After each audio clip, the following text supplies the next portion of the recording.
Today I'm going to be giving away this. We'll talk about that later in the show. Um, I made it on the last load I covered for Terry. It was going to be a bud vase, and then it was lidded pot week, so I made it into a combination of the two. And it's faulty. There is a crack just there, so I can't sell it. And I was going to burn it, but a couple of people said, "Oh, I like that," so I thought I'll give it away, and somebody else can burn it instead. I can't sell it. So we'll come back to that later on. Oh, I like that, so I thought I'll give it away. Somebody's got their YouTube sound on. I'll introduce you to my support crew for today. I have the lovely Ruby. Hi, everyone. Good morning, afternoon, evening, depending on where in the world you are. The internet guru Mike. Good afternoon and welcome, everybody. The angelic voice Joe. Hi everyone. And of course Brian, because we can't get rid of him. Yeah, Brian. Because I'm here again. And of course, Brian. Yeah, that sounds Thank just you like all being for on coming Mike in. Wolf's line. Yeah. Right, today we're going to be turning something that's a bit on the chunky side. Got this piece of wood. It's huge. And it's thick. Wow.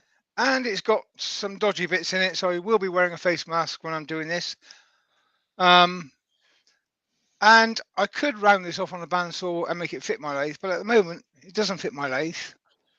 And I'm going to do it that way because I'm going to show you a method, if you don't have a big enough bandsaw or if you're roughing out with a chainsaw, of making it just about fit onto the lathe. Now I was playing with this piece of wood with Mark, gentleman wood turner, I think it was last Tuesday. And we put it on the lathe in a couple of places, drew circles on it, figured out where it should be, what size we should cut it. And I've got this rather interesting bit here, which I want to keep. Ooh.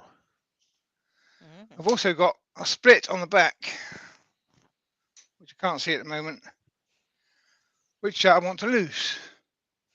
So having repositioned it a few times, we came up with that being the center. And the green circle here is what we're aiming at, which will keep a large chunk of that interesting bit of, it's not inclusion, it's just under the bark. And because I'm going to be coring this, I want to put a fairly small mounting on it. I'm going to be using a face plate with just 1-inch screws.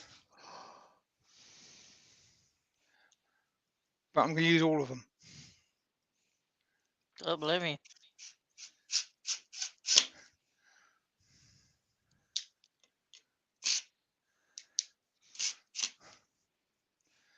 So I'm going to stick 8 screws in there.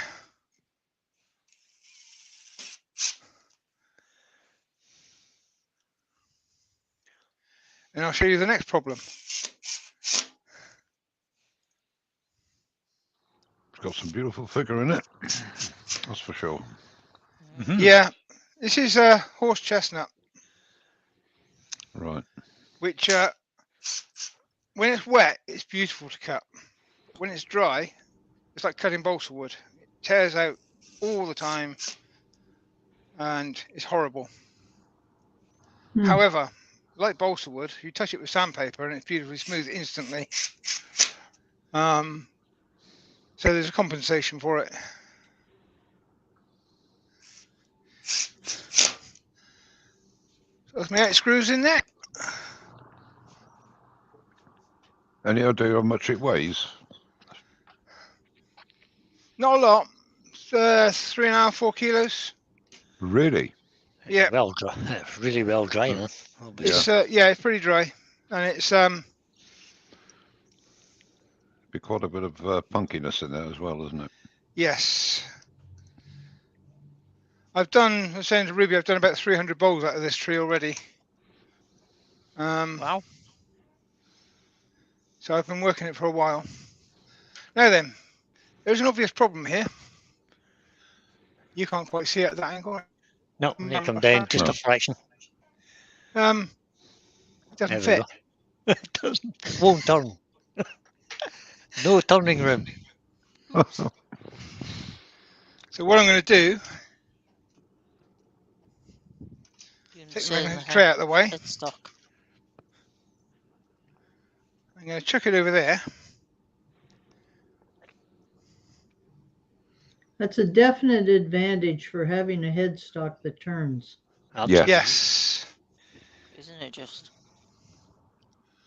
Crumbs, look at that. And we're going to go to this camera. Yeah. It's a bit close, Pete. Actually, yeah. Go to the tail Can't do much stock. about that. Go to the tail stock again for me. And take the. Yeah, that's better. Try that one. There we go. Yeah, there we go. That's it. That's a good view. That's good. Ignore Brian.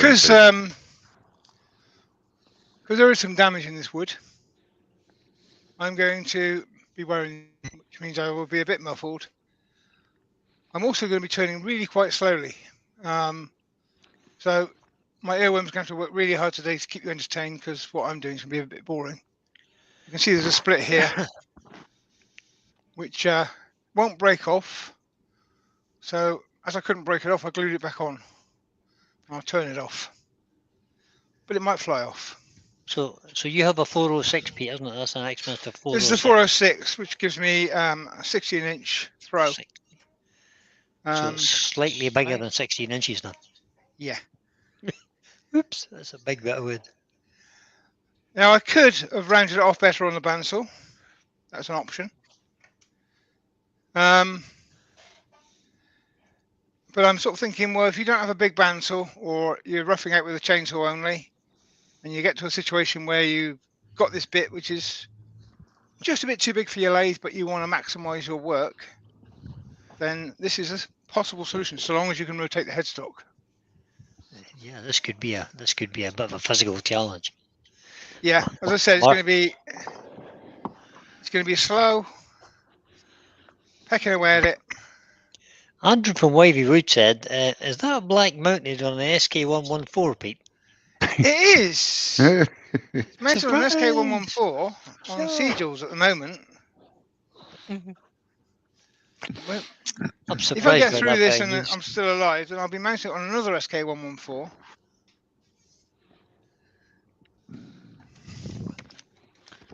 Okay. Oh, so Shall you've I got two, read have you? who's in the chat?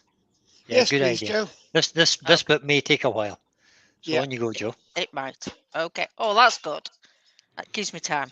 Yeah, You it So does. we've finished got yet, Joe? Ruby, and of course Pete, and then we've got Brian, and we have Seth from Brickhouse Craftworks. We have Doug Miller, Chris Dodds, Gentleman, Wood Turner. Hi, Mark. We have Terry Bartlett, Ward Wilson, Robert Buchanan, Sid's Repurposing, Brian Eltonera de Madeira. Love that name. Brian with a Y. I knew you were going to say that. Greg Alexander, Jennifer's Craft and Creations, Copperal Wood Turning. Oh, Mr. Mike Walt, we have. Yeah, Roger he's in the Kent. background here too. I know. Roger Kent. No, no. There you are. No, no. We've got Woodworm Paul, Michael McEwen, David J. Heath, Steve Fleming, Wivey Woodshed, Colin Izzard, Malcolm Douglas,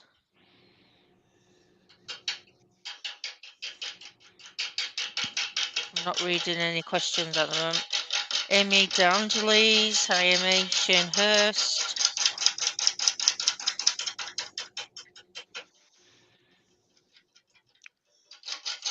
Keep on going. Got Douglas Mungham. Mike's just Wood fell asleep, Turnings Joe. by Barry. You what, sorry? Mike just fell asleep there. Did you not hear? Oh, no. well. Leave him No, he didn't. snoring. He's too busy stuffing his face. Well, this is No, I'm true. not. No, I just woke up. I mean, yeah. Uh, Because I'm turning on the extreme end of my tool rest, it's moving a bit, so I'm just catching there. okay. And I think it should be mentioned as well, and you know me, I'm not part of the safety police, that this sort of an operation is not for the newer turner because Pete is not directly in the line of fire, but he is. It's very difficult if you swivel the headstock that way to be out of the way. Yeah. And Absolutely don't right. forget, Pete's got about 500 years experience, so he knows what he's doing. And he's quick on Yeah. his feet despite his size. I'm almost as old as Mike, so I've Oh. had a bit of practice. Yeah, nearly. Yeah, but he has more experience wood turning. So just a little note that, you know, before people say, oh, you're standing in the line of fire, he knows exactly what he's doing. I'm actually turning at 300 RPM. If this comes off the Right. lathe, it's going away from me. It's Yes. coming towards me. Yeah. If I was going so, faster, then it would be a lot more dangerous. Okay. So We it's just also- slapping his tool in the right. we I have to still say don't want it to happen. No, we don't. We I have also to say have that. Oh, go ahead, Joe. Go ahead. Roy's the boy, Gary Glass, Michelle Higgins, the Wood Dude. I'll be as quick as I can. Oh, you could be quicker than this, Joe. There's no argument about it. Forking Owls. Will you do it next time? Okay. Get lost. Welcome everybody. Welcome everybody. Now I've seen there have been a couple of questions in the chat, and I'm hoping my fellow earworms will have taken note. One of them was from Doug Miller saying, "When am I going to audition, or when am I going to be on Britain's Got Talent?" No, Well, never. Oh, You need I to have never. talent to go on Britain's Got Talent. Oh, well, not always. Well, this is true, of course. I haven't seen Yeah. some of the rubbish that's been on it. It's Yeah, true. when are you going on Britain's Got Talent? You see, I spotted that. Of course, you spotted that, Joe. Well, you would do because it's about you see, Joe. It's always about you, isn't it? It's always about your voice and how angelic you are. Shut your face. Okay. See? Steve Fleming is asking you a question, Mike. He says, how's your lessons on masking tape going? Damn sight better than my lives are going at the moment. Well, that's true, yeah. And Gary Glass made a comment. He says, holy shamoly, that's some size of wood there. I just looking at that piece of wood and thinking, that looks like a tiny little gouge. Compared Yeah, to a this piece is of only wood. a half inch. I really need to pop up to Glenn's and nick his 3/4 while he's away. Yeah. If I knew what I was looking for, I'll get it in post to you. Just a gouge All like I've- that, but it's 3/4 inch across. All I'll say, Subway Pete, Keezer. if Brian was turning it, he'd still be using his 3/8 bowl gouge. Hey, Of course, because Joe, did you see Nothing. where Doug Miller says you got the golden buzzer? So you're all set for Britain's Got Talent. He's such a creep. You're such a creep, Doug. Now, Roger Kent was saying hello to everybody from Tennessee. Now, that's where Glenn's on a plane to Nashville. So, Is he auditioning? Is he a country and western singer? Oh, he's leaving on a jet plane. Don't know Hooray. when he'll be Gone. back again. Somewhere over the Atlantic. yes, somewhere. Brian, Now- don't give up your day job. I'm not intended to. Thanks, Ruby. Steve Fleming says, Pete, please don't use YG today. It'll save everyone's ears. Ooh. Wood Yeah, Dude well. says, Wood Dude's got a question for you, Joe. Or for us, for the general conversation. He says, is Joe English? It's hard to tell from that accent. No, she's not English. Yorkshire. Yorkshire-ish. Yeah, She's that's the Yorkshire-ish. thing. What do you mean ish? What do you call people from Yorkshire? you can't Yorkies. repeat that on here. Yorkies. Gary was asking about the speed Pete's turning at. And yes, Gary, he's turning at just over 300. And he's turning slow on purpose to until he gets it balanced and it'll fit over the lathe. I don't know if it shows on the camera, but the lathe is 310. it's moving just a very small amount. It's bouncing What still. belt have you got it on, Pete? Have you got it on the low torque or just ordinary? No, it's ordinary because there's not much weight in this because it's No. horse chestnut and it's you can see from this it's Yeah. horribly granular to cut. It's like cutting balsa wood, really. See, that's a technical term, people. You see, I would say punky, but Pete, being a technician and all his experience, say it's granular. Granular, yeah. That's the technical term. I Oh, that just sounds really plain call posh. it rotten wood. Yeah, exactly. Yeah, rotten. Go back to basics, Ruby. It's rotten wood. Jennifer's Craft Creation said, "There's nothing wrong with us Yorkshire folk." What are you trying to No, say? nothing Not at trying all. to I say got a York- anything. You've got to go back and blame Stephen now because he started that conversation. So it's Stephen's fault. Yes.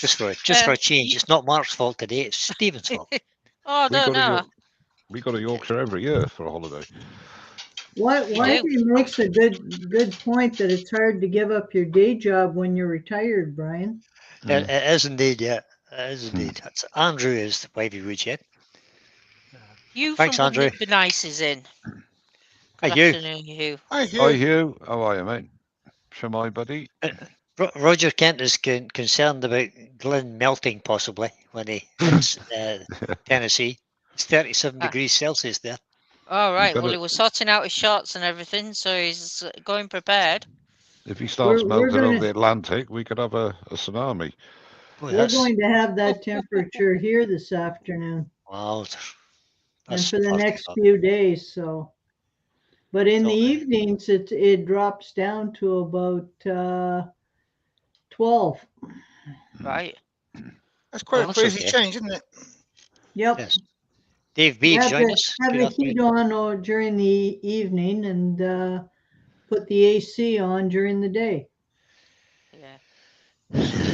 Crazy. I I isn't did. pull it? that back B. in a little bit because I think I can now. Okay. I think you can get it over I there can't get now. over the bed yet, but I can get It's not closer. quite. It's not far to go, is it? No, it was nearly there. Only a titty. I'm only just a working right on tiddly the end of bit. the tool rest for the thickness of Yeah, it.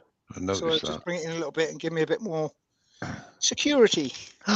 Amy DeAngelo says it's their 17th anniversary with her other half tomorrow. Well, Wow. congratulations. Happy to anniversary. Amy. Yeah. Congratulations. Yes. Congratulations. How did you manage to stick it this long? That's what I want to know. Yeah. Oh, I know what you fellas are like. Barry's Oh, Wood Creations in. did He I says, say "Hi that? everyone, can't stay long, just popped in to say hi." Hi, Well, that's Barry. good. Barry. That's good news, Barry. Hi, bye. Only kidding, Barry.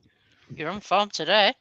I would have meant it if it was Bride I was talking to, but Chris Dodd says, "Amy, Saturday was mine and my wife's 45th anniversary." Wow. That's two life Wowzers. sentences, Chris. Congratulations, Chris. Absolutely. Yes. Congratulations. We've only got 40 years. Oh, only 40. Douglas Mom says 44 years in August for him. I would tell you how long I'm married, but I can't remember. Douglas Monham has 44 years. Yep. well, I've got 52 years. Yeah, But, but that's the three As I different women. always say, the 3 different women. Yeah, Chancery. I know. The old ones are the best. And Amy agrees with me. She says, "I've no idea, Brian, how she's surviving it." You've got So 50 he- people watching, Pete. Wow. Thank you, everybody. Brilliant. Hugh from Wouldn't It Be Nice is 35 years married. There's Well done, a Hugh. lot of longevity of marriages in the wood turning community. Yeah. There Michael is. McCune's 47. Steve Fleming's 36. And Jennifer is 30 years. Wow. He doesn't look old enough to have 30 years. No, that's what I thought.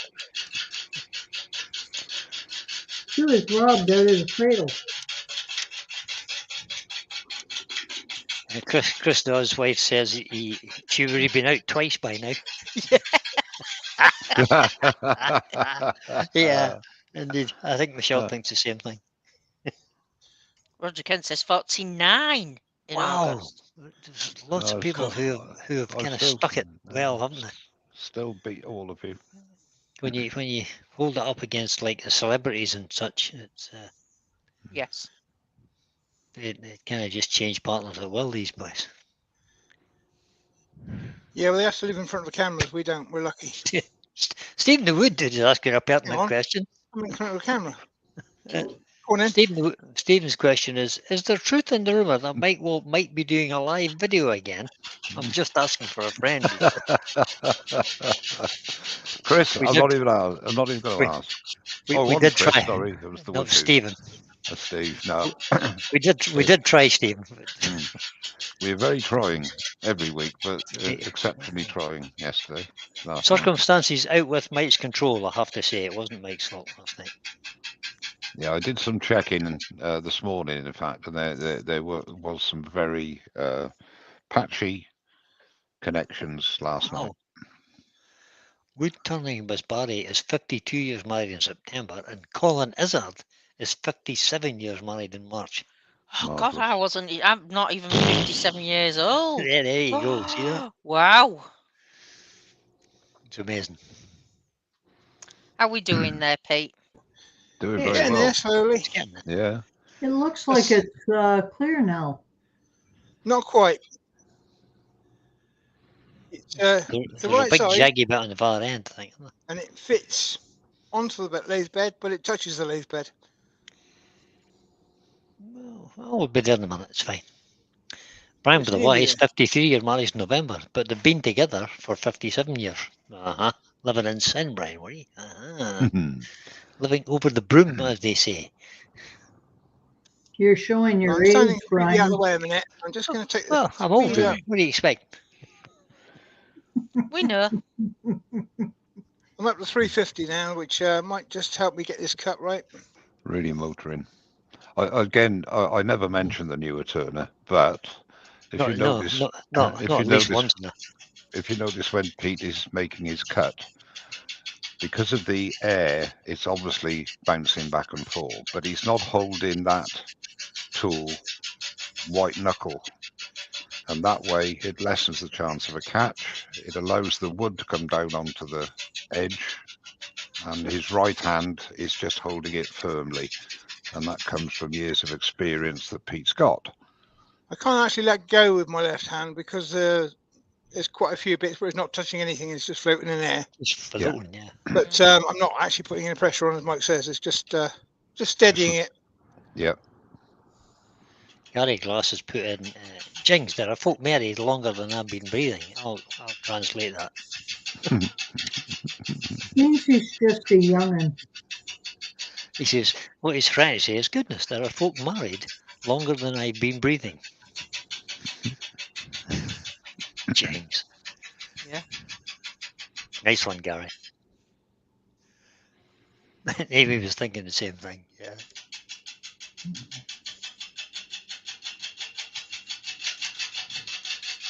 The wood dude is still threatening to come up to your place, Mike, and force you to open your vast collection of wood stains and colours. I won't tell him what you were doing yesterday then. No, please don't.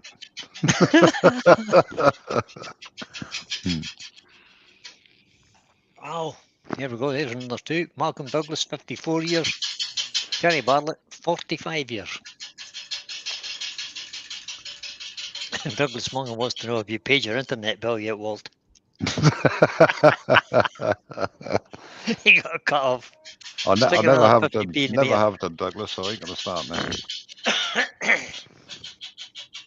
And Well, I'm Jennifer pretty sure I Grace- married Lisa 2 days ago, but apparently it was 16 years ago. Yeah, apparently. It just feels like 2 days. Isn't that 16 right? years. It's good, isn't it? Jennifer says, do it, Stephen. Do it. See, I had a different experience with my first wife. We'd been married 2 days, and it seemed like we'd been married for 20 years. It's shocking. I can't believe you said that. That's what I keep saying to Glenn. This big piece of wood would teach you patience very quickly, wouldn't it? So It would. that was a really Have nasty patience. comment to make there, Brian. There was no need, was there? What did I do now? Brian, you could be like me. I've got lots of patience. I've never used any of it. Yeah, you've still got it because you haven't used it. Yeah. We've got Wesley Norman Hannah. Greenwell and Wesley Anna in. Hi, Norman. You- Hi, Hello, Wesley. Norman, Leslie. Good afternoon and welcome. Actually, put a reading glass on. I can see the chat. Norman Norman, says 43 years and his brother has just celebrated 50 years. that's the way Wow. it should be. Excellent. Yeah, we noticed on Facebook yesterday that they were thinking of doing the wood turning cruise again. Did we notice that? Oh, in the fjords. Yeah. Yeah. Apparently that'd did be one lovely. did one a few years ago. They're bringing Yeah, it back that's going next to year. be next year. That's right. Yeah, they're bringing it back next year. Wow. Michelle Loosby's in the chat. Good afternoon, Oh, Michelle. You hi, okay? Michelle. Hi, Michelle Michelle. will Michelle will tell you how long we've been married because I can't remember. Right, so you rely on Michelle, Brian. Don't worry. Of course I do. I rely on her every day.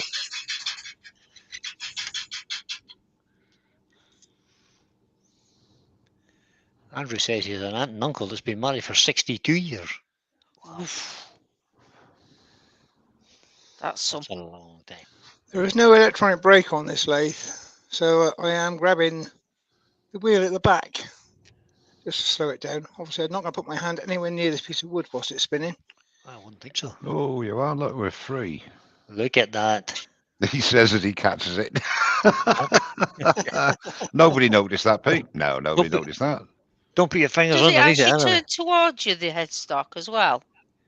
Yes. Yeah, Yes, yes, it So will. it's like 100, well, however many Yeah, degrees it when is. I'm hollowing, when I'm doing deep hollowing, I actually rotate it 180 degrees and I stand over by the Got you. doors because that's the What, only to way I do can a get out of it. runner? Yeah. All right, okay. Yeah, just Because so my deep hollowing tool is 4 foot long, Wow. and there isn't that much space between me and the back wall. So And I it have to also do it saves your back as well, reverse. doesn't it? Saves your apparently back. Michelle and I have been married for 31 years. There you go. Good grief. Michelle, you need a medal. You do. Don't quite know what medal, but you need one. Wesley Hannah's a youngster in comparison. 22 years he's married. Goodness sake. He's a mere whippersnapper. Well, I've not been married quite 12 years. I thought you were going to say 12 months then. So was I. That's what that is. Now we can get going, Pete. Now, Yeah. are you going to put a tenon on the bottom? I am going to put a tenon on the bottom. It's going to be a large tenon. For the gripper jaws. Because the gripper jaws are needed when you're doing coring because it's Needs to get a good hold. quite an aggressive process. That's an Very clever. impressive. That's an impressive number of bowl blanks you have over by your bandsaw. Yes. That's only just a fraction of them. Would be something to build and extend his shed for the rest of them. I've been in his shed, Brian. Oh, Yeah, it's going to be bigger next time, Libby. His lathe is up about my neck height. Yep, that's about right. One of them looks like a purple heart. There is purple heart down there on the floor. Oh, yes! Well Get in spotted, there. Joe. Well done, Joe. Thank you. There's also some African rosewood down on the floor there.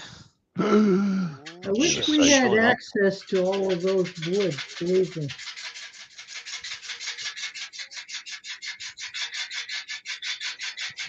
Now, Wesley's saying, hope to travel across the pond for 25th.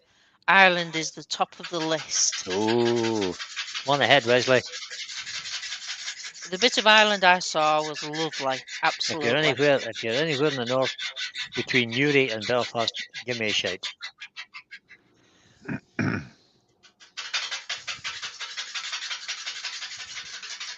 The last time I was in Ireland, we even went down and kissed the Blarney Stone. Yes. Oh, the Blarney Stone, yeah. Now, Michelle's saying, Mike, I need a long service and good conduct medal. No, sorry. No, I disagree with that. Yeah, I totally She agree. definitely needs Yeah. a long service, but I'm not sure about the good conduct thing. Yeah. I could dispute that. Now, Pete, I found when I'm roughing out something like that, Yeah. You've muted yourself, Ruby. I've found when Go on mute again. okay. Oh. Now, if we both leave our hands off the things, what I've done sometimes when I'm roughing something like that out is instead of using a bowl gouge, I'll use my square scraper. Yeah. Only because the cost of replacing the scrapers is a lot less than replacing bowl gouges. True. Yeah, I think with this wood being a little bit on the punky side, I'd avoid a scraper if possible. I just used it till it gets down to fairly round, and then I'll leaven it up with the bowl gouge. I know what you mean, but my experience of this wood is it chips out horribly, and even with a sharp bowl gouge, you're going to get quite a bit of tear out. I think a scraper would destroy it. Okay. But if I get this bottom flat, it might be a bit. It won't be in balance because I've got this void here, but it'll be better. I want to make stuff has arrived. Has just joined us. Hiya. Hi, Aston. Aston. I'm gonna relay this because I find it very offensive. Douglas Mungham, surprise, surprise. Quick question for me. He says, Mike, your 3 marriages, were they one in the Neolithic, one in the Roman, and one in the New Age? Ooh. I find Harsh. that most offensive. It was earlier than that.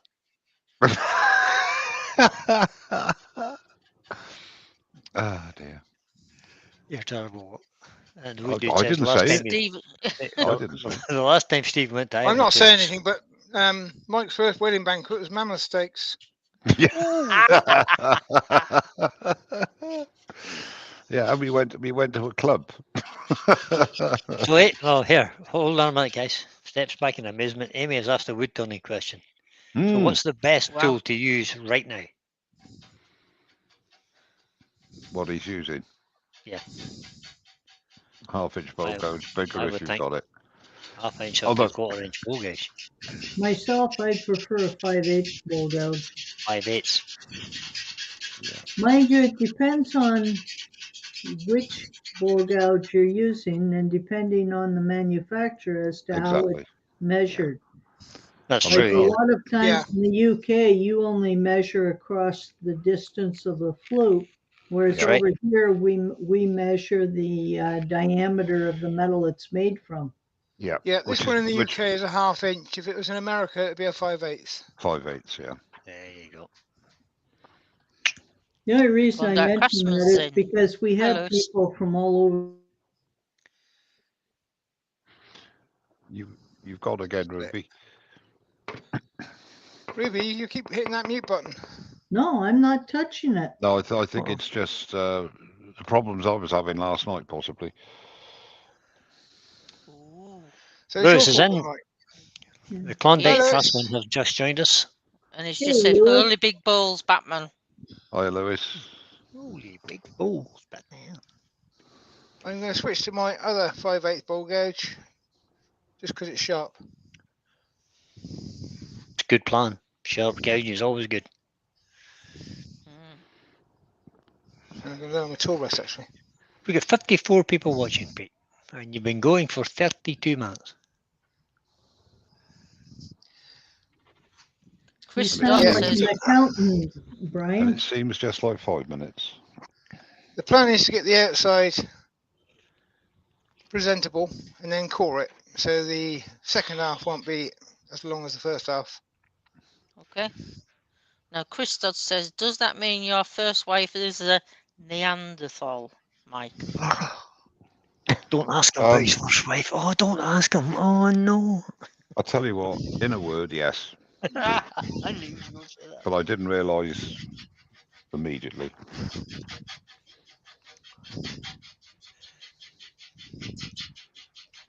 Stephen the Wood Dude says, I bought a bowl gouge for Ed Oliver and he doesn't bother to measure any part of them. No. Yeah. No. Do you know what? I'll be honest with you, and I must really get slated for saying this. I look at bowl gouges as large, medium, Medium. and small. Yep. And whatever feels right for that job is the right one to use. And the bigger it is, you get a bit more stability. But as Brian uses a 3/8 bowl gouge most of the time, he turns good bowls. But the only time that you need a heavy bowl is on a heavy, big bit of wood. Now, this is Yep. a big bit of wood, but it's a light bit of wood because it's punky and doesn't weigh as much as it looks as it should weigh. Eric Winkler's in. To be honest, Hey, if I had a 3/4 Eric. inch bowl gouge, I'd be using it now. Yeah, just for stability. But I you cut pieces don't. of wood this size so rarely, I can't justify owning a 3/4 inch bowl gouge. No. Fair enough. You can't justify it. Where have you had the need to justify a purchase? They're only $12.99 for goodness Let me sake. think about that for a second. Yeah. Doesn't ring true to me, Brian. It's not the price of it, it's the wall space it takes. My wall is full up. You're extending your workshop. Stop being such a misery Yeah, gut. you're going to gain some extra space. Exactly. Yeah, I'm not going to get any more tool space. I'm just going to be able to walk through the workshop without tripping over bits of wood.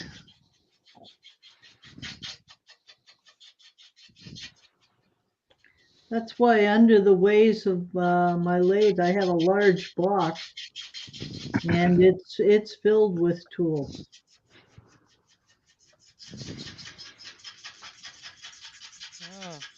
Lynn's got some Good. boxes of tools.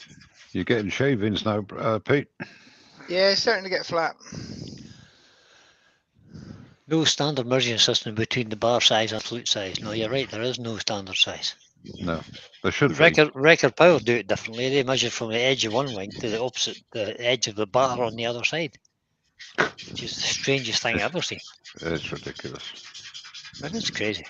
Most why don't it? North American manufacturers have all gone with the diameter of the metal bar bar. it's made from.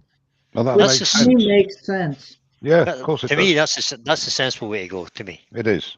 I mean, measure the the flute, bar, and that's the size of it. you have the three different shapes of flute, Yep. which are immaterial to the size of the actual tool. Yeah. What you want is how stout it is.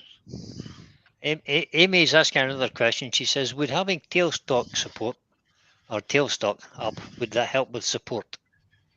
Yes, it definitely would, Amy. It would, absolutely. I mean, if you weren't confident, as confident as Pete is, I certainly would have the tailstock up. But Pete's obviously confident enough to, in the wood and his skill. So, I'm nervous enough of this piece to be wearing a face shield still. As I said, Yep. there is a bit I'm expecting to come off. yeah, the bit where the But crack I'm was. confident enough that at this speed, I don't need a tailstock. yeah. If I was going faster, I probably would have. But I can't go faster because my lathe starts walking around. Yeah, Lewis says, Lewis has said there, he says, there appears to be a lot of new blanks on the floor there. Yeah. For us. He's Michael, been, could you clarify what you mean by is that on every lathe? Sorry, I missed that, Ruby. Michael was asking me, is that on every lathe? Maybe he's asking if I have a box of tools under the lathe. Yes. No, that's only on the Powermatic and the Stubby. On the Herald and the King lathes, well, on the one King lathe, I do have a box under, the other one I don't. Depends on whether I need the lathe for transport. If I have to transport it, I don't put a box underneath.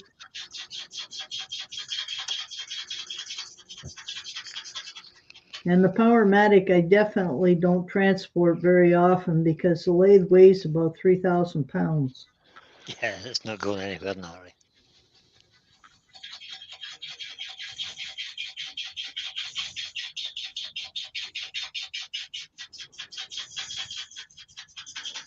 I was doing some small bowls. I think it was Saturday, and I was putting the mortise on these, and I started the mortise with my parting tool. Then I switched to a small bowl gouge to hollow it out. Then I used a skewed dovetail.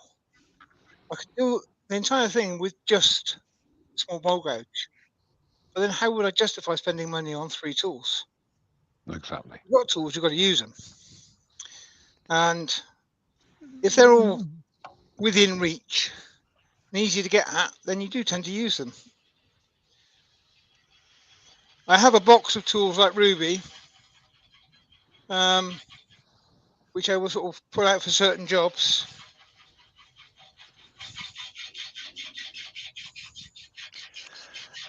Eric Winkler is asking a question. He says, is a large poplar tree worth working up with just a chainsaw? Definitely. Absolutely. 100%. Poplar is a very nice medium density wood to work with. Yep. It'll take a stain, it'll take texturing. It's not overly heavy like an exotic wood would be. Oh, if you've got a large poplar, get after it with your chainsaw, Eric. Cut it into some nice blanks, Yeah. and away you go. Sounds exciting. Oh no, Lewis is saying, Pete, do you ever reverse the lathe and push cut from the center to the outside? It is comfortable, and if the blank comes off, it is going away from you. I have done. Yeah, like right at this point, I would be bringing the tailstock up and then doing that, cutting from the center outwards. Yeah. Starting on the corner.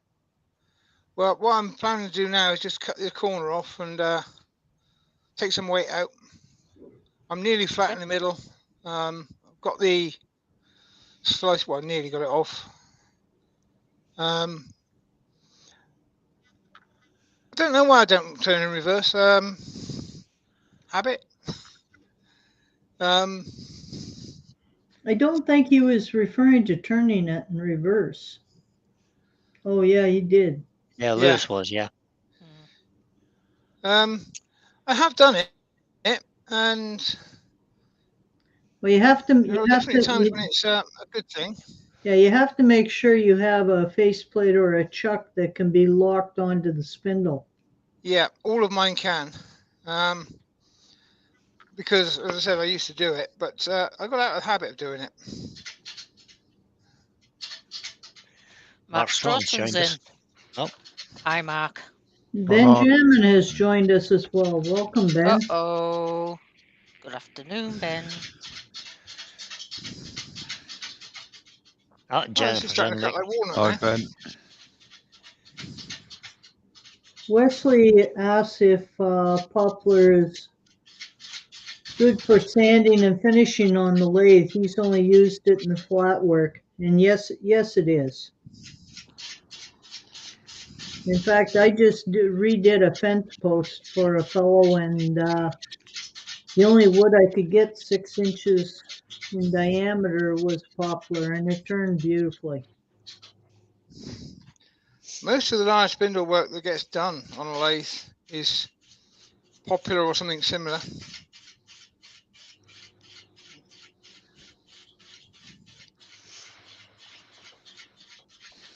It's not necessarily the prettiest wood grain-wise, but it's great for spindles and things like that. Yeah, Newel posts. Yeah, it depends on what part of the tree it's cut from. If you get some from a crotch, you can get some pretty nice grain from it. Yeah.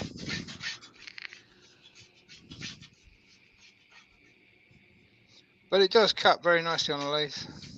Sid from Repurposing from Australia says the poplar here is really light and soft like balsa. No, I wouldn't say our poplar is like that. Ours is not, I don't know. Ours is just the same as yours, Ruby, sort of medium density kind of wood. It's lovely. Easy to turn. in the early days, in the 1800s and that, poplar, and in fact today, a lot of the drawers and things in fine furniture and that were all made from poplar. Yeah.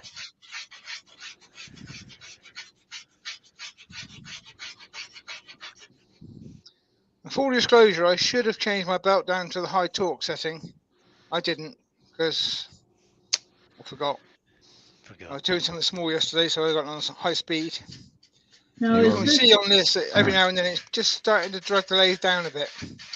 now is this in cross grain orientation? Yes, it is. The reason you didn't do it, Pete, is because I suggested it in the beginning. Yeah, it's true. Anything I suggest can't be the right way to go. Can't be the right way. No. Sorry, Ruben, I missed what you were saying then over the noise of the cut. This is in cross grain orientation.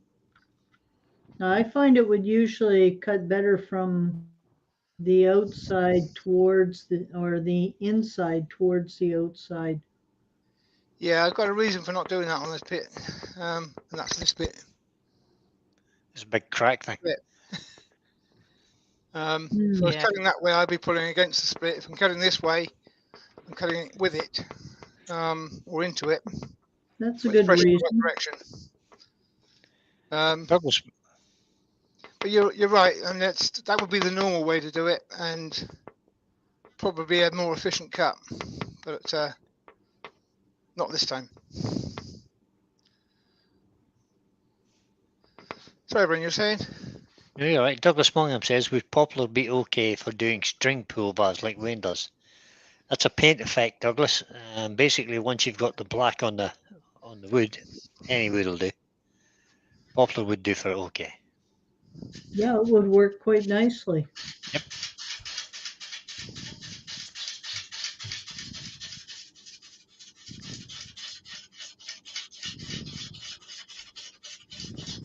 Wesley Hanna suggests, he says he knows it tends to be a bit fuzzy in flat work. Worst is a related tree, the mountain cottonwood. And he's decided that the cottonwood isn't worth his time. I find cottonwood is very, very soft and fuzzy. It's not what we get here. Eric Winkler's got a quick question for you, Pete. Is this this will be a large lidded box? No, this is going to be a small spindle. we did toys with a finial, actually. Yeah. Pete's taken over. I left off last night. Mark Harvey's in the chat and he's asking what is being made today. A lidded box. Peter's actually roughing down this big piece of wood and he's going to core it just shortly. In other words, Mark, he's making a bowl. Making a bowl. Or several bowls.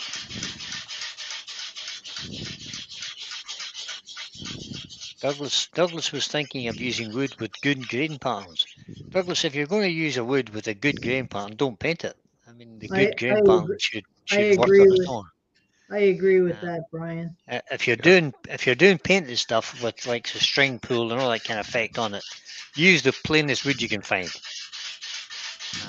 Keep the good stuff, the good grain patterns for natural. Don't use good stuff to paint. Strangely enough. Yeah, no, it's not like you, Mike. No.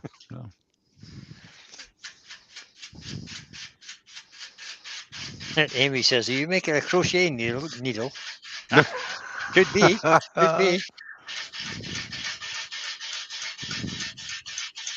That's a good view there, Pete. Stephen is asking who has made jigs forms for holding steam bentwood, as his brain isn't working right today. Nope, can't help you with that, Stephen. I've never made anything, but I've seen lots of them. It depends on the wood. I've made some where we've literally blocked it out and cut the pieces very thin and bent them around for the shape. Like when we were making, when I worked at a wood mill, we were making arches to go over windows or doorways. We've done some in steam boxes, but you want to make sure you're wearing gloves, and you've got to have somebody help you because you've got to Yep. get the wood out very quickly and into the form. And I've done some very thin pieces, almost more finial-like, and found if you're using green wood and you do it on the lathe, you can actually use a heat gun and slowly bend them. I just spotted Ben's comment on the chat, and he's asking about whether the steady rest would help. Not really on this. The reason it's bumpy is A, I'm going so blooming slow. Yep. But also, I'm cutting nothing here. Yeah, there's a whole What lump if, of what air if you there. brought up what if you brought up the tail center at this point? Wouldn't help. It wouldn't make any difference. Still going to bounce off it. Still going to bounce off that void. It's a big flat piece. And it's secure enough. It's not going anywhere. Apart from the fact that if I go any faster, the lathe starts walking. So I'm limited on speed. Nothing I can do about that. But We've had Heather from Spirit Wind, Heather from Spirit Wind, Woodstone and Bone has just joined us. Good morning, Heather. Hi, Heather. Hi, Heather. And Wesley Hi, Hannah has Heather. said, has anyone worked Weeping Willow? Is it good for turning? I have. I have, and I found some of it is good, and then another Yeah. time I've had some that wasn't. It depends on the ground that it grows in. My experience with Willows. willow is make sure you wear a wetsuit, goggles, and a snorkel. Yeah, Yeah, that's a kinda, very good. That's true of most greenwood. if you're Not turning as much as greenwood, willow. yeah, it's very fast growing as well, isn't it? So it can be a Yeah, bit stringy yeah. sometimes. Yeah.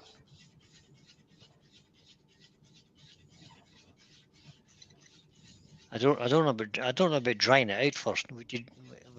Is it best turned wet? I think it's easier to turn wet myself. Yep. I don't know much about willow. I've got loads of it. I've planted loads of willow, but I haven't actually harvested any. But for turning, Lewis is in the chat, isn't he? would it need? Does it split when it dries, or is it akin to fruit wood when it dries? Or I don't know. Well, Lewis has said that it's soft, but it is nice. Okay.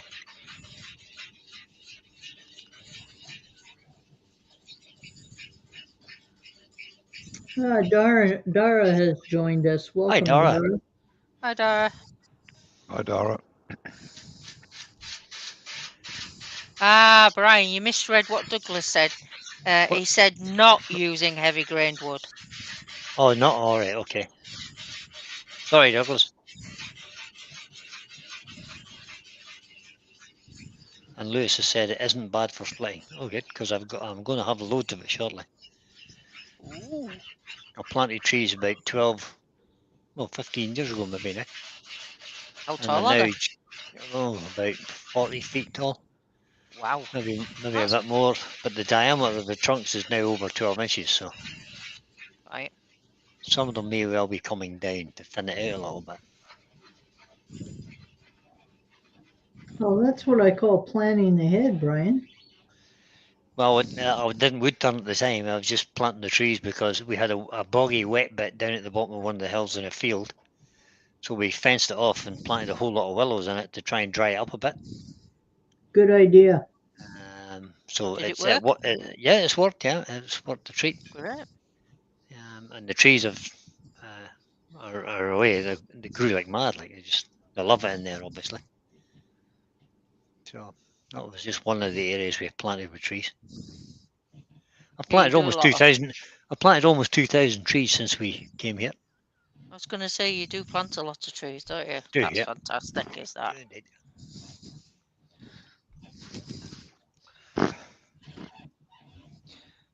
Okay, this is a little bit worrying. My lathe is 1.5 inches further towards the doors than when I started.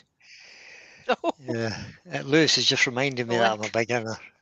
He says, Yeah, Brian didn't turn then. He's a beginner, remember? Yes, Lewis. Benjamin says, Pete, before you continue, can you cut off that burl bit on the bandsaw and send it to me? Cheers, bud. Don't need to. Oh, he's going to show off now, is he? From the same piece of tree, Oh, I have Oh, a dozen of these. I'll take that piece. yeah. be an auction for it. I should have turned the lathe off before I did that. Safety police will be telling me off. Kind of sure.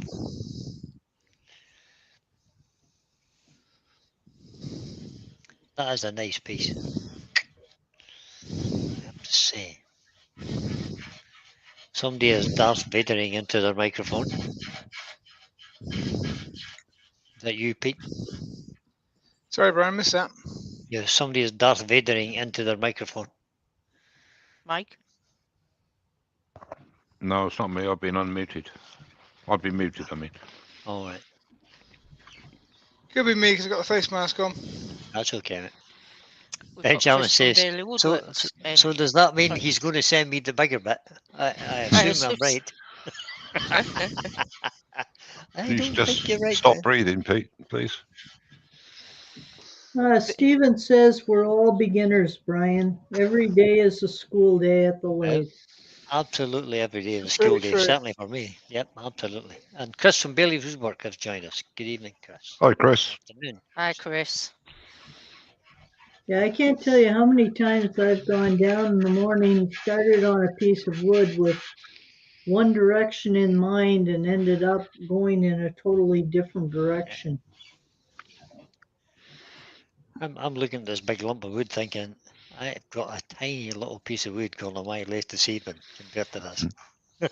Well, see, I debated whether I should do this, and Glyn said you should make it round first because it's just going to be boring.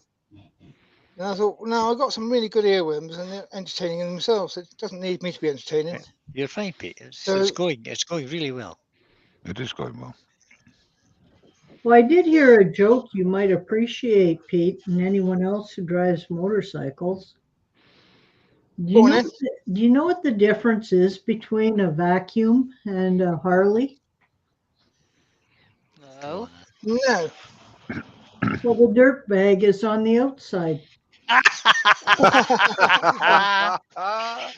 Yeah, Very good. Heather has said she gave away 6 baby locust trees yesterday at the Metis or Mati Day celebration. And she sold a lot of work too. Wow, well done, Oh, Heather. that's good. Oh, that's good. Good job. Lewis I is just saying collected. his Go ahead. Lewis is saying that his project is a small resin overpour. Oh, very nice. Ben wanted to know if this is held on with a chuck, and just so you know, Ben, he put a faceplate on it first, then attached it to a Yeah, chuck. I've got It's held on with a faceplate ring. I've got 8 screws holding this onto the faceplate, and then that's on the C-jewels in the chuck. An SK11. Yeah, that's it. Steve Fleming's very good. He's got a quick question. Mike and Brian, when are you going to do a resin turning next? You could both do a shared live. We could not. We could, but there won't be any Won't be- chance of that. Won't be in this lifetime, right? Correct. And I haven't got that many years left, so you won't have to wait too long. Oh, I will be turning a piece of resin shortly. That's all I'm going to say. All I'm going to say is I won't be. But it's not tonight.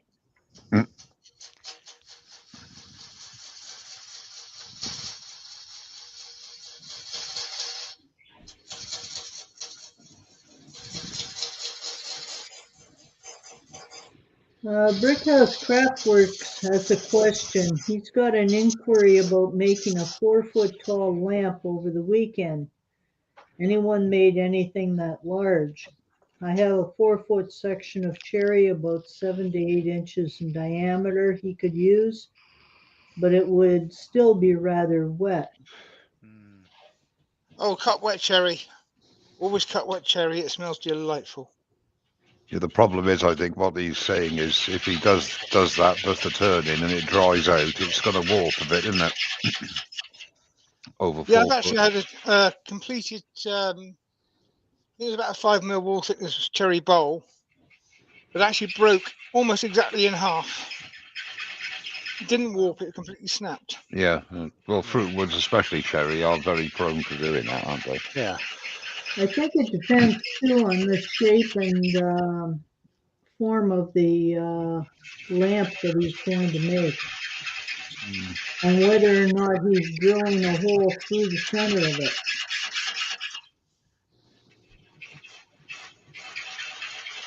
In a case like that, I would almost do it in sections. Good point, Ruby. Heather's work is in demand. She was invited to 3 more sales and celebrations going on this weekend. All this week. Well done, Heather. Get out there and sell your stuff. Excellent. Well, that's great. We haven't had any activities going in this area at all. Like normally, I would be teaching classes in the Lee Valley stores, and they're not even going to offer classes this year.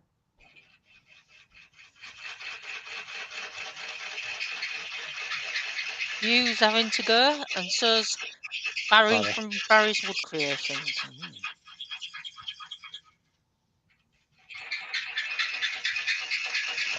Cheers, both. Thanks for coming in. See you How later, many have we guys. got in at the moment? You have got 58 people watching. It's a good time to have a quick word then.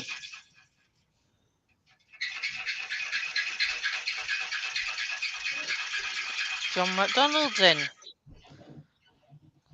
Hello there, John. Hi, John.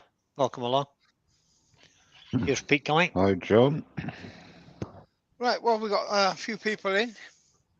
I'm Richard Phelan. Good Giveaway. This bit I'm going to send to one of you if you want it. All you've got to do is wait till this comes up as a video, go into the comments and put in hashtag Hobbit Holiday. I'm only here because the Hobbit's away. Put hashtag Hobbit Holiday, and we will do a draw on that the next time the Hobbit's on holiday. And Pete does a like. Tomorrow. covering, which I think will be about 2 weeks later. Yeah, probably. And yeah, somebody will be lucky enough to win that, or unlucky, whichever. I like as I it. said, it's not I'm perfect. going to enter because I want it. It's not saleable because it's got a small split in it. When's that ever stopped you? You can't really see it, but there is a split there. That's not a split, it's a character mark. But it was cut from the trimmings off the end of a log that had been sort of cut extra long in order to allow it to split because I couldn't pick it up straight away. So the split before I started, I knew it was split, but I was only doing it for a live. Right. So I knew it was split. I didn't bother to repair it. I could have done, I suppose, but I didn't. And somebody said they still liked it, so let's do it as a giveaway. So anyway, Okay. if you want it, that's what it's going to be. Wait till this goes live. I'll stick it in the comments later as well, just so you've got the word. But it's going to be hashtag Hobbit Holiday. So it's this live that you've done today will Yes. be a video, right? This Just live, somebody's yeah, As you soon can't as comment until it's been processed, which will be tomorrow Yeah. sometime. there you go, Sid. Just put back in and Watch put it out. in there. yeah, Sid was asking, just to clarify. So that's good. Hey, So once the live is over, it will be turned. It will go back onto YouTube and it will become a video then, as opposed to a live show. That's when you can add a comment underneath the video. Don't comment in the chat. Pete, could you change the camera, please? Oh, you Yeah. forgot to change Yes, the Pete. camera, Pete. Yeah. Oh, sorry. Well spotted, Ruby. Thanks, Ruby. Actually, the tail camera might be a little better. Yep, would be now, I think. I'm actually going to change what I'm doing here a minute. How big are your gripper jaws, Pete? They're 100 mil. 100 mil. 4-inch gripper jaws. Yeah, 4-inch.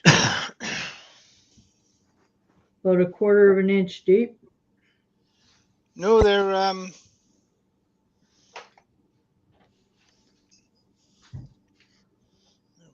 we? Okay, Change to that. Oh. I saw them. Yeah, they're Oh, that's big old yeah, beasties. And guess what they're attached to? Nah, I don't know. I haven't a clue. I have no idea. I'm not even An looking now. SK114. Can I guess? It certainly is an SK114. It doesn't look that different from my Vic marks.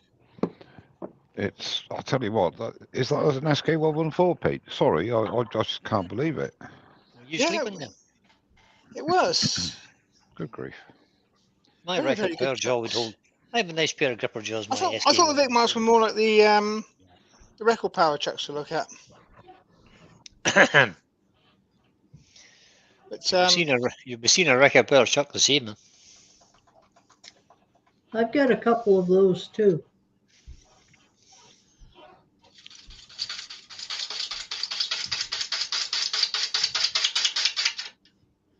I've calculated I'd be up to about 500 RPM by this point. Are you? Unfortunately, I'm not. Oh dear.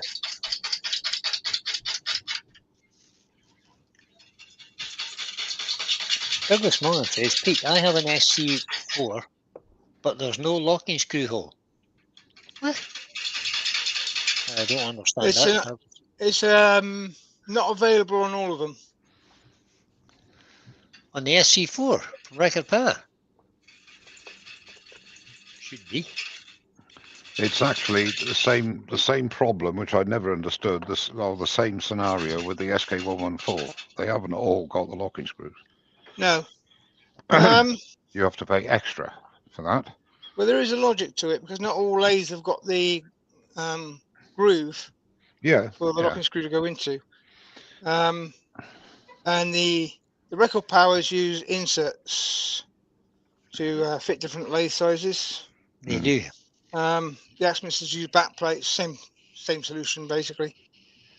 But so you'll get an insert for an SC4 for an SC4. Yeah, must be for which the is smaller. designed for say a 1-inch by 8 thread, Yeah.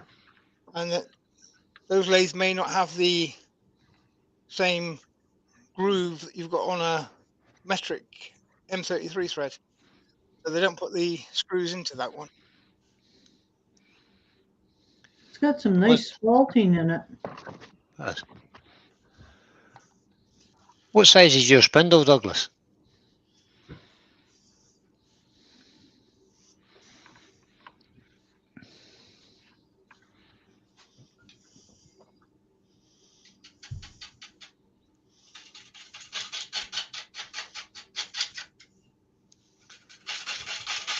Good afternoon, Richard. Didn't see you sneaking in there. Yes, it just came in before Pete did his sort of did the giveaway thing, yeah. Just quietly snuck in. Douglas has got a 3/4 inch spindle. 3/4 16 TPI it'll be. Well, it might not be on that insert. It's certainly on the M33. It's all mine have got it.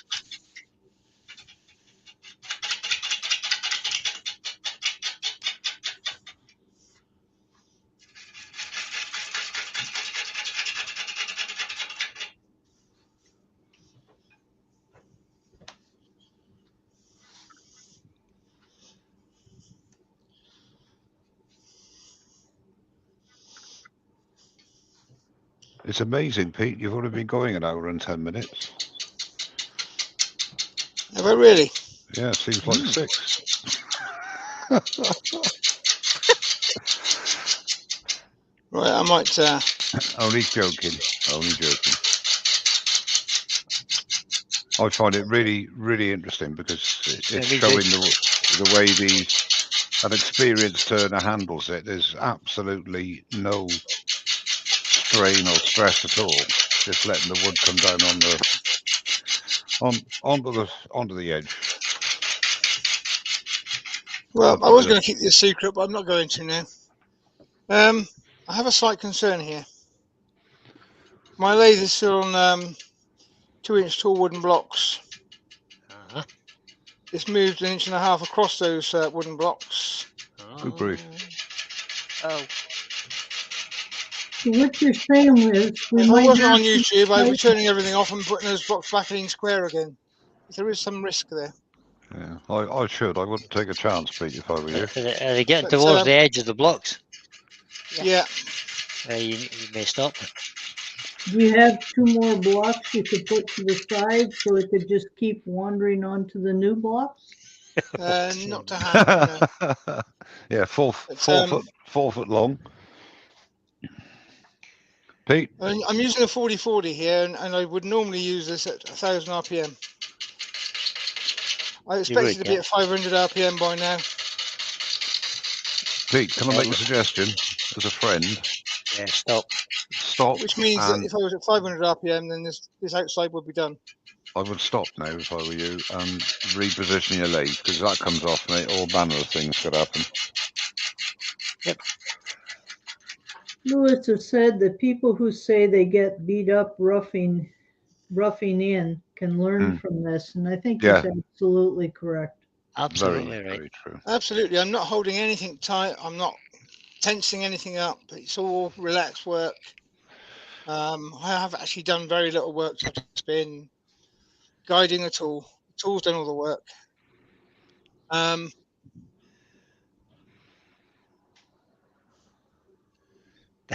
Benjamin says, why don't you purchase a few more SK114s to weigh it down, Pete?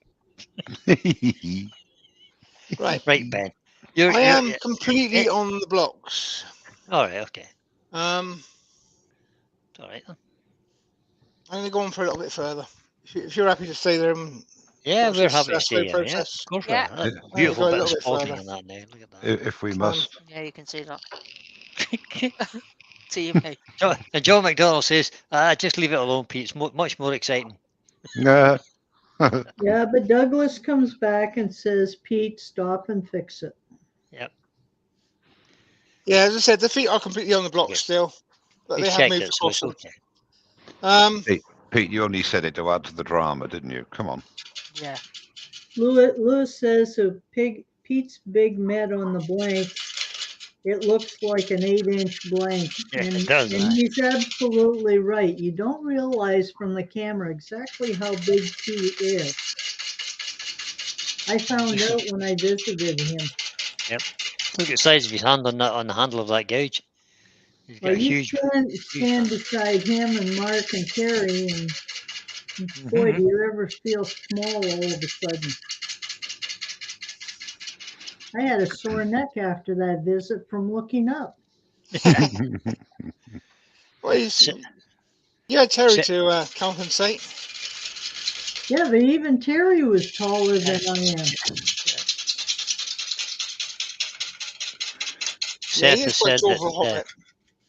Seth has said that Stuart Batty always said at his demos, if you have white knuckles in your gouge, you're doing something wrong. Yep, that's very true. Correct. I agree with that. The big problem is that sorry to cut across you, Brian. The big problem is when you start to concentrate. In the early days, you do find yourself tensing, and sort of like, and then that's the time to stop and start again, because you know, especially if you're falling off the cut, because you're trying to force it then. And that's not Pete. Seriously, and I'm not blowing smoke up your trouser leg, but this is a masterclass in not holding your tool too tightly and putting no pressure on the cut at all. It is an excellent bit of video, in my opinion, which ain't worth anything, but there you go.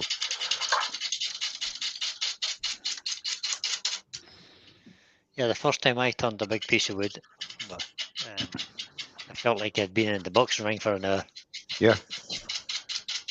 But not now. I The learned other a thing lesson. I would That say for anybody not experienced with working big pieces of wood is work a nice round piece of wood. Don't work one with flats on it. Don't work one with voids in it, because it's guiding the tool so that it stays in place as it comes across there. That tends to cause you to get wrong. Yep. You're still about an inch away from that, aren't you?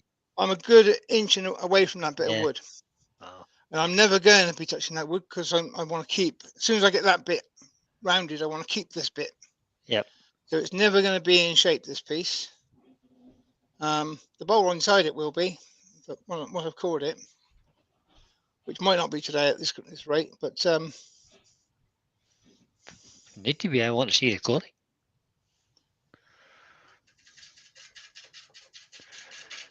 So Amy is bemoaning the fact that she's only 5'2". She thinks she needs stilts. Well, I just reminded her that dynamite comes in small packages. It does. Good things. My mother, who is quite small too, always said that good things come in small packages. You know, actually, people of our generation, Brian, tended to be smaller than younger people are today.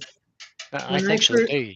When I first started competing, I remember my coach saying that the average athlete was about 5 feet tall when he started coaching. And right now, today, the average athlete is over 6 feet. Yeah.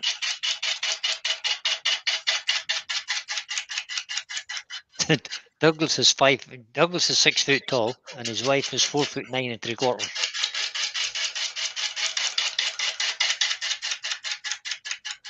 And Lewis thinks he's the runt of his family, and he's 6'3" or something. I remember one day I had a family show up for some turning lessons, and they had called ahead and asked if I would teach a 12 and a 14-year-old boy, and I said, no problem. So when the 4 of them showed up to have a lesson, the 2 boys were both over 6'3". And I ended up putting them on the bigger lathes and their parents on the smaller ones. Ben says over the last 150 years, the average height of people in industrialized nations has increased approximately 10 centimeters, according to Google. There are they. Yeah. To me, I'm wondering if the growth hormones that we're feeding our animal stock quite probably is a part of that. Yeah, I think that could be the problem. I like that. Ward says he's 5 foot 14 inches. Perfect. Yeah.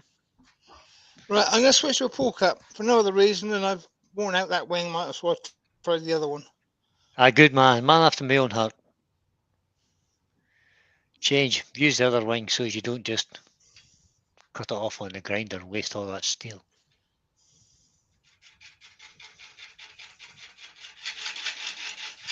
Use the other sharp wing.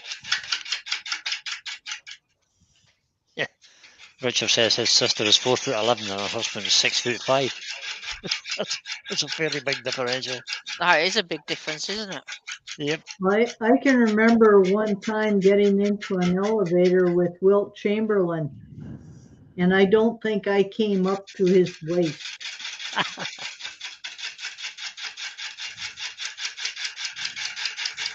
5'10" and a bit. I used to be 5'11", kind of shrunk a bit. You're correct, Sid. Spoken like a true Scotsman. Don't like to waste steel. Oh, Lucy's asking me how Glenn's flight's going. I really don't know. He's still on it, and I've not heard from him. So still on it. Maybe halfway there. I expect the air hostesses have cut it off by now anyway, so you can't buy any more booze. Yeah, probably. So that's He's it till probably- you get to Nashville. He's probably sitting in the back of the plane now with handcuffs on. Yeah. He was quite excited when he found out that he got a window seat. Oh, So you get to look at the Atlantic all the way across then. yeah. Any clouds that are coming past? Amy's Great view. asking, how long has he gone for, Joe? Oh, 10 glorious days, she said. yeah. 9 nights, 10 days. Yep. Depending on the wind direction, they often go up over Iceland for that flight. Douglas Mungham, I am not miserable. Well, I'm affronted by that. I agree with Lewis in that I hope the airports in the US and UK are better than they are right here right now. They're not. Toronto No. Airport is really bad. They're terrible here too, Ruby. Terrible. I mean, a couple of weeks ago, they just upped and cancelled over 200 flights at the weekend. But they didn't cancel them until Saturday. People were booked to go on holiday and everything, and they just cancelled them because basically they can't get enough people through the airport, and there's not enough baggage handlers and all that sort of nonsense. Well, as long as they get What happened this to Lewis last problem, week, didn't it? Yep. they just have to get this problem cleared up by August, because that's when I'm flying back to Europe. Oh, Right. No, that's a couple of months. Well, Ruby's few coming back to weeks. see us again. Yay! Well, I'm going to France first. Yeah. Okay. Gary says, I can't believe anywhere is worse than the UK airports at the minute. Yeah, you're probably right there, Gary. No, Pearson It's is a bit chaotic. actually bad enough it made the news here. Oh, it makes the news every day here, nearly. Every day. We're talking about something that's happened at one airport or another. And currently we've got a rail strike on as well. We have. So travelling in the UK currently is not the easiest thing in the world, unless you've got a car. I could have been relaxing yesterday instead of taking Glenn to the airport. Exactly. You could have sent him on a train. Yeah. Instead at 6 hours, I'm not going to get back. Oh, well. Oh, well. Think of the peace you're going to have for the next 10 days, Joe. Yes. Sorry, did I say that with enthusiasm? Yes. You were kind of quick off the mark there. Stephen the Wood Dude says, Joe, it will be on the US news soon. British man arrested.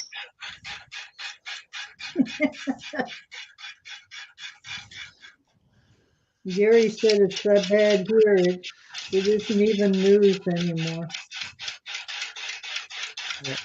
Douglas says Brian the car's no good either. Can't afford to put petrol in it. Ah, fuel costs, don't go there. Does anybody else think we're all being mugged here, and governments are just trying to make up money for the COVID help that they gave out? I think we're all just being mugged. Brian, have you got any plans for your Thursday live? No. Can I pinch it? Yes. Yeah, you can have Manchester, Amy. Yeah, which company was it? I was saying that the first quarter of the year they've got something like £5.5 billion in profit. That was Shell or BP, maybe. BP was it? My So goodness. Yes. Of all the grocery chains and the other manufacturers. Yep, I think they're all just trying to recoup some of the losses they made so they can pay their shareholders a nice dividend. Maybe. Right, my lathe has just taken another step, a quarter inch closer to the edge of the platform we're standing on. Let's call it a day then. It's going to be out the doors shortly. So I'm going to call it a halt there for safety reasons, so I get it all recentered again. So Thursday lunchtime, I'm going to pinch Brian's slot. You're welcome. Hopefully Brian and Joe, and I don't know if Mike will be working, I'm sure. You available, Ruby? Let me just check. lunchtime on Thursday.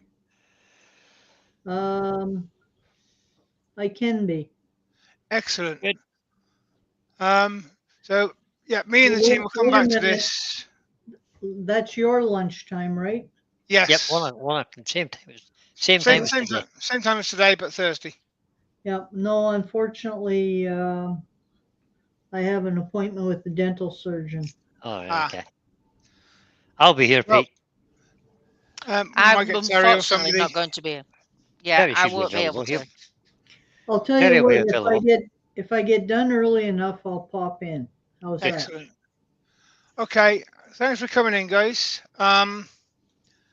The Hobbit Holiday hashtag in the comments on this video as soon as you can. I think it'll be by tomorrow. I'll get my lathe back on its feet so it's safe again. I will do a little bit more work on this bowl and try and get my speed up to 500 because that'll make all the difference in the world. Once I get up to 500, it'll actually cut properly. And we'll pick it up from there on Thursday and I'll do the coring then. But just bring that into screen. Coring Oh, system. look at this. Ooh.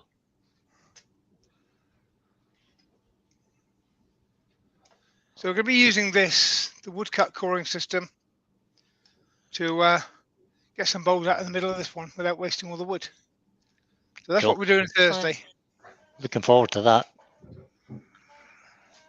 So thank you all for coming in, and sorry I didn't get it finished, but I just didn't get the speed up that I needed.